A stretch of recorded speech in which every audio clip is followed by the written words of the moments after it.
पिबत भागवतम रसमालयम की इस श्रृंखला में आपका हार्दिक अभिनंदन है। श्रीमद् भागवत महापुराण की जो भाव यात्रा है अब छठे स्कंद के पंचम अध्याय तक आ पहुंची। इस अध्याय में दक्ष पुत्रों को किस तरह नारद जी ने वैराग्य के मार्ग का पथिक बना दिया और उसके परिणाम स्वरूप दक्ष ने नारद जी को किस तरह साप दे दिया, इसकी चर्चा है।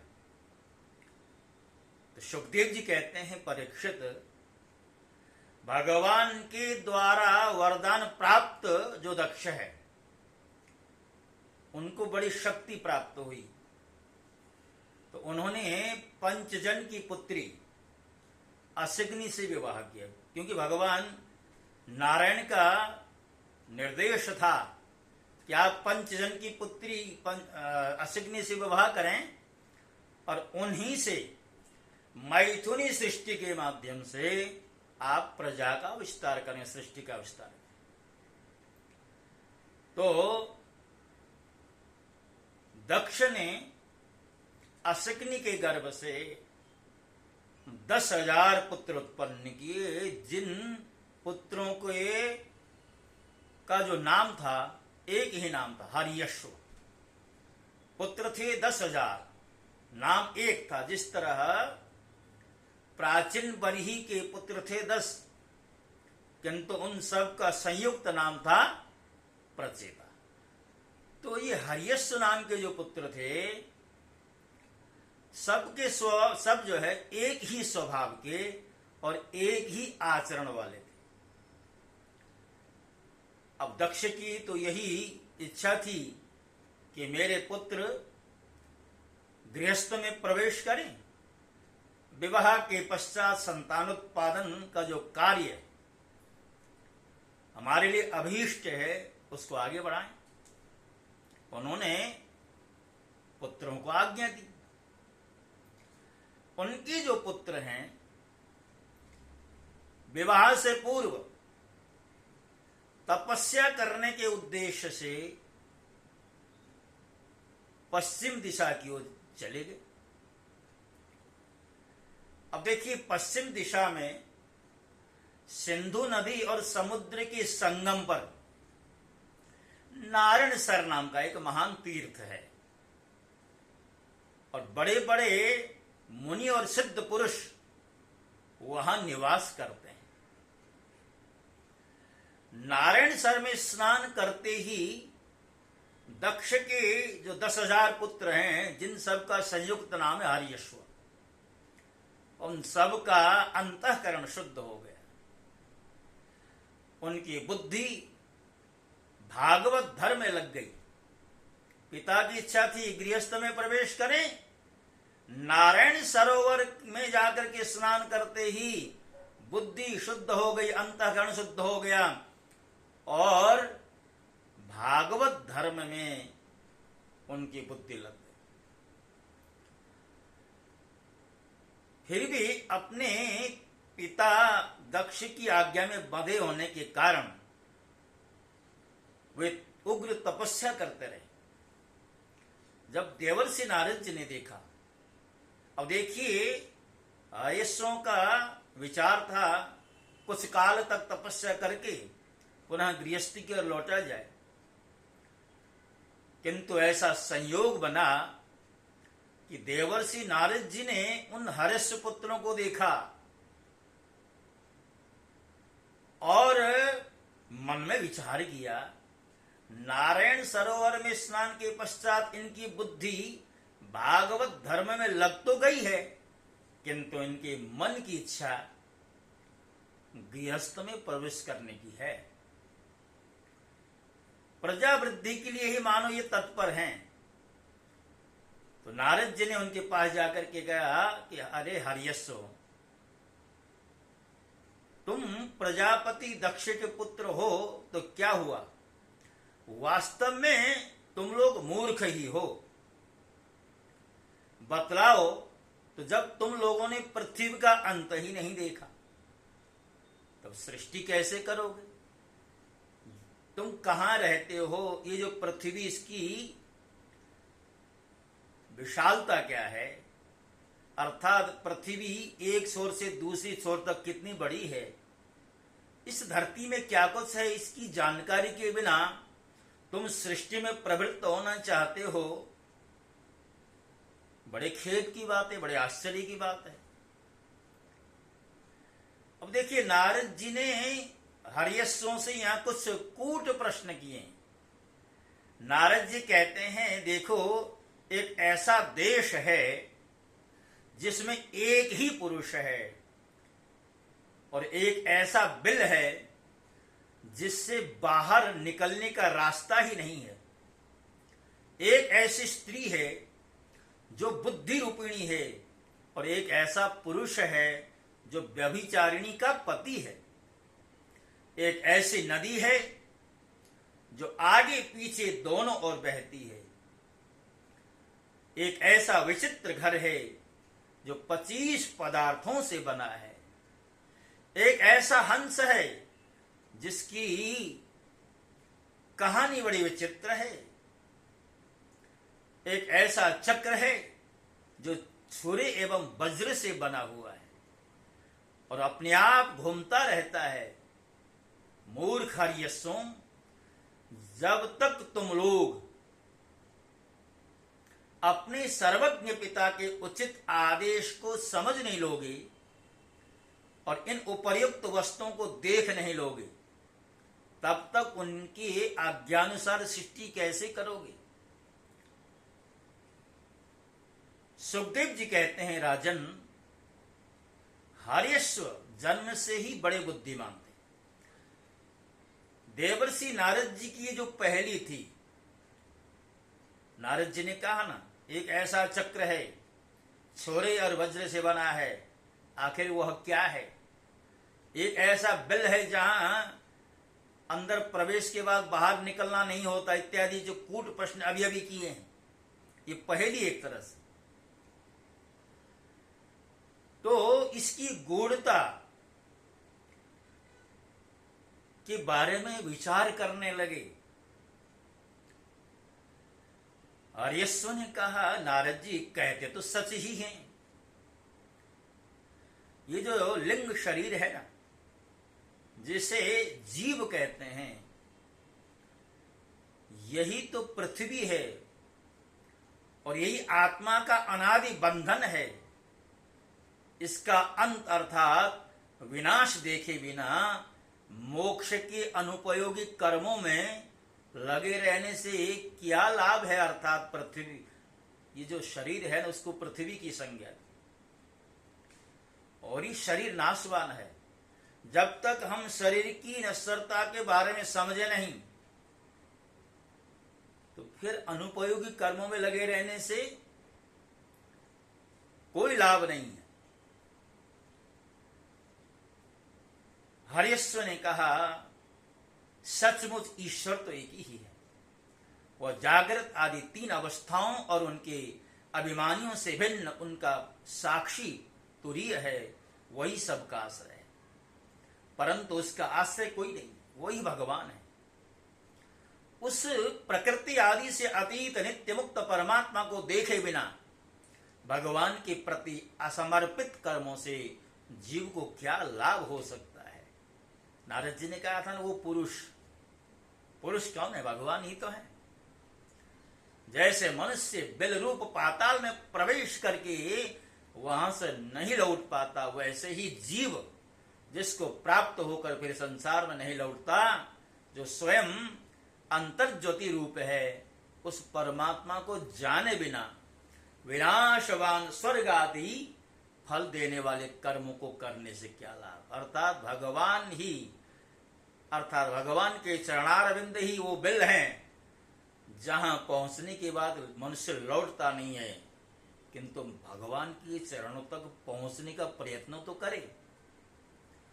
गीता जी में कहा ना, यद्गत्वा न निवर्तन्ते तद्धाम परमम मम, अर्थात जिस धाम में जाने के पश्चात इस संसार में लौटना नहीं होता, वो परम धाम है भगवान का। भगवान स्वयं कह रहे हैं, वो जिस बिल के बारे में कहा है वो परमात्मा के चरण ही है। अब एक स्त्री जो स्वेच्छाचारिणी है वो कौन है? हरियस्व ने विचार किया, कहते हैं यह अपनी बुद्धि ही बहुरूपिणी है और सत्वरज आदि गुणों को धारण करने वाली व्यभिचारिणी स्त्री के समान ही तो है। इस जीवन का में इसका अंत जाने बिना, विवेक प्राप्त किए बिना अशांति को बढ़ाने वाले कर्म करने का प्रयोजन ही क्या है?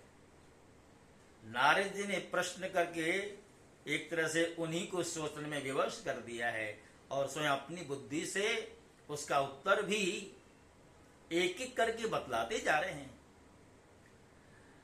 बुद्धि ही कुलटा स्त्री के समान, इसके संग से जीव रूप पुरुष का ऐश्वर्य, इसकी स्वतंत्रता नष्ट हो जाती। इसी के पीछे पीछे जीव जो है कुलटा स्त्री के पति की भांति न जाने कहां कहां भटक रहा है।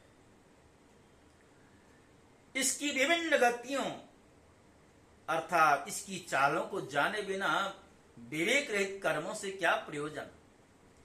माया ही दोनों ओर बहने वाली नदी है, यह सृष्टि भी करती है और प्रलय भी करती है।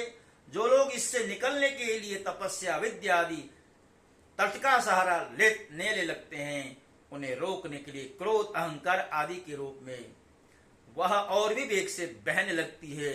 जो पुरुष उसके वेग से विवश एवं अनभिज्ञ हैं, वह माइक कर्मों से क्या लाभ उठावेगा? ये 25 तत्व ही अद्भुत घर है। पुरुष उनका आश्रय में आश्रय है, वही समस्त कार्य कारणात्मक जगत का अधिष्ठाता है। भगवान का स्वरूप बतलाने वाला शास्त्र हंस के समान नीरचिर विवेकी है। वह बंध मोक्ष चेतन और जड़ को अलग अलग करके दिखा देता है। ऐसे अध्यात्म शास्त्र रूप हंस का आश्रय छोड़कर अर्थात उसे जाने बिना बहिर्मुख बनाने वाले कर्मों से लाभ ही क्या है? काल ही चक्र है, निरंतर घूमता रहता है। इसकी धार सूर्य और वज्र के समान तीखी है और ये सारे जगत को अपनी ओर खींच रहा है और इसको रोकने वाला कोई नहीं। ये परम स्वतंत्र है और इस बात को जाने बिना सकाम भाव से ऐसे कर्म, जिन कर्मों से स्वयं को फंसाना है, उन कर्मों को करने से क्या लाभ होगा? शास्त्र ही पिता है, क्योंकि दूसरा जन्म शास्त्र के द्वारा ही होता है और इसका आदेश कर्मों में लगना नहीं, उससे निवृत्त होना है। उसे जो नहीं जानता, फिर इस संसार के कर्मों में प्रवृत्त होने से क्या लाभ? परीक्षित, हरियस्व ने एक मत से यही निश्चय किया और नारद जी की परिक्रमा करके उस मोक्ष पथ के पथिक बन गए। हरियस्व को समझ में आ गया, गृहस्थी में कुछ नहीं रखा, संसार में कुछ नहीं रखा। नारद जी ने एक सार कुछ प्रश्न कर दिए और उन प्रश्नों का उत्तर स्वयं में विचार करके एक तरह से उत्पन्न किया, अंदर से भीतर से। नारद जी का धन्यवाद किया, उनकी परिक्रमा की और वहां से निकल गए। इसके बाद देवर्षि नारद स्वर ब्रह्म में अभिव्यक्त हुए। भगवान श्री कृष्णचंद्र की चरण कमल में अपने चित्त को अखंड रूप में स्थिर करके लोक लोकांतरों में विचरने लगे। दक्ष प्रजापति को मालूम हुआ कि मेरे शीलवान पुत्र नारद के उपदेश से कर्तव्यच्युत हो गए। उनको बड़ा कष्ट हुआ, पश्चाताप हुआ। अब देखिए, दुखी मन से ब्रह्मा जी से मिले, कहने लगे नारद ने मेरे पुत्रों को पथभ्रष्ट कर दिया। तो ब्रह्मा जी ने आश्वस्त किया, कोई बात नहीं, तुम पुनः पुत्र उत्पन्न करो। तो दोबारा दक्ष ने सबलास्व नाम के 1000 पुत्र उत्पन्न किए। वो पुत्र भी उसी दिशा में जहां बड़े भाई गए थे, उनके गए, नारायण सरोवर में स्नान किया। देवर्षि नारद जी उनसे भी मिले। नारद जी ने उनसे भी वही कूट प्रश्न कर दिया और उसी प्रश्न में उलझ गए, या यूं कहें उन प्रश्नों का उत्तर जब अपने अग्रजों की तरह स्वयं में विचार करके उत्तर को प्रकट किया, समझ में बात आ गई और वो भी अपने अग्रजों के अनुगामी बन गए। तो देखिए, दक्ष प्रजापति ने जब देखा कि हरियश्व तो चले ही गए थे, उसके छोटे भाई जो सबलास्व नाम के 1000 मेरे पुत्र हैं, वो भी नारद जी की बातों में आकर के भागवत धर्म में लग गए हैं, यानी अब वो गृहस्थी की ओर आने वाले नहीं हैं। तो दक्ष को पुनः खबर जब मिली तो पुनः शोक हुआ, बड़ी पीड़ा हुई। अब की बार दक्ष से नहीं रहा गया। दक्ष ने क्रोध करके नारद को शाप दे दिया। दक्ष प्रजापति कहता है, अरे दुष्ट, तू साधु नहीं है, तू साधु होने का एक तरह से पाखंड करता है, साधुओं का बाना पहना हुआ है, हमारे भोले भाले बालकों को भिक्षुकों का मार्ग दिखाकर हमारा बड़ा अपकार किया है। अभी उन्होंने ब्रह्मचर्य से ऋषि ऋण, यज्ञ से देव ऋण और पुत्रोत्पत्ति से पितृ ऋण नहीं उतारे थे।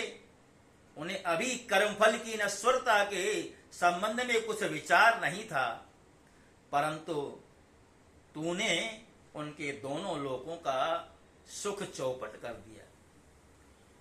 लगता है तुम्हारे हृदय में दया नाम की कोई वस्तु नहीं है। तुम इस प्रकार बच्चों की बुद्धि बिगाड़ते फिरते हो। तुमने भगवान के पार्षदों में रहकर उनकी कीर्ति में कलंक ही लगाया है। तुम सचमुच बड़े निर्लज्ज हो। मैं जानता हूं कि भगवान के पार्षद सदा सर्वदा दुखी प्राणियों पर दया करने के लिए व्यग्र रहते हैं, परंतु तुम प्रेम भाव का विनाश करने वाले हो। तुम उन लोगों से भी वैर करते हो जो किसी से वैर नहीं करते। तुम यदि ऐसा समझते हो कि वैराग्य से स्नेह पास विषयासक्ति का बंधन करता है, तो तुम्हारा यह विचार ठीक नहीं, क्योंकि तुम्हारे जैसे झूठमूठ वैराग्य का स्वांग करने वालों से किसी को वैराग्य नहीं हो सकता। मनुष्य विषयों का अनुभव किए बिना उनकी कटुता नहीं समझ सकता, इसलिए उनकी दुख रूपता का अनुभव होने पर स्वयं जैसा वैराग्य होता है, वैसा दूसरों के बहकाने से। हम लोग गृहस्थ हैं, अपनी धर्म मर्यादा का पालन करते हैं। एक बार पहले भी तुमने हमारा असह्य अपकार किया था, तब हमने उसे सह लिया, अर्थात हमारे हर्यस्वादियों को, तुमने पुत्रों को जब तुमने वैराग्य के मार्ग का अनुगामी बना दिया, हमने सह लिया। अब तुमने दोबारा इस तरह का एक तरह से हमारे ऊपर अपकार का कार्य किया है, हमारी वंश परंपरा का उच्छेद किया है।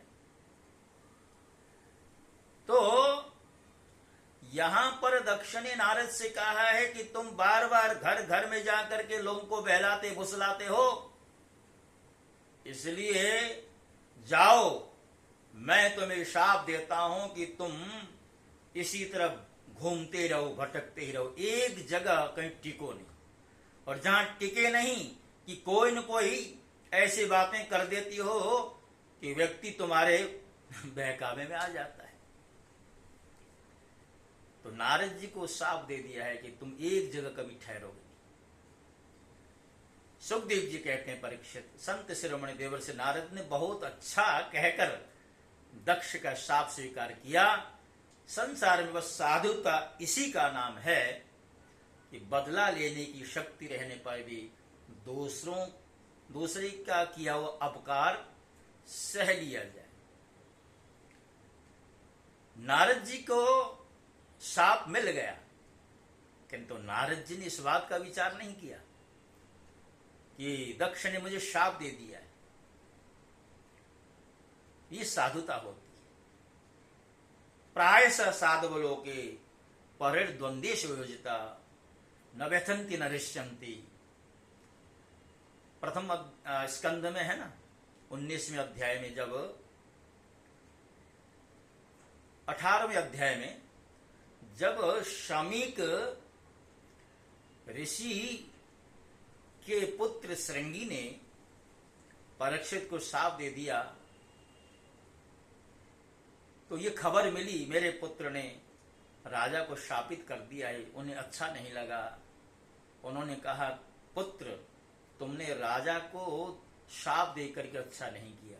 तो इसी संदर्भ में श्लोक आता है, साधुजन दूसरों के द्वारा सताए जाने पर भी कभी उसका अहित चाहते नहीं हैं।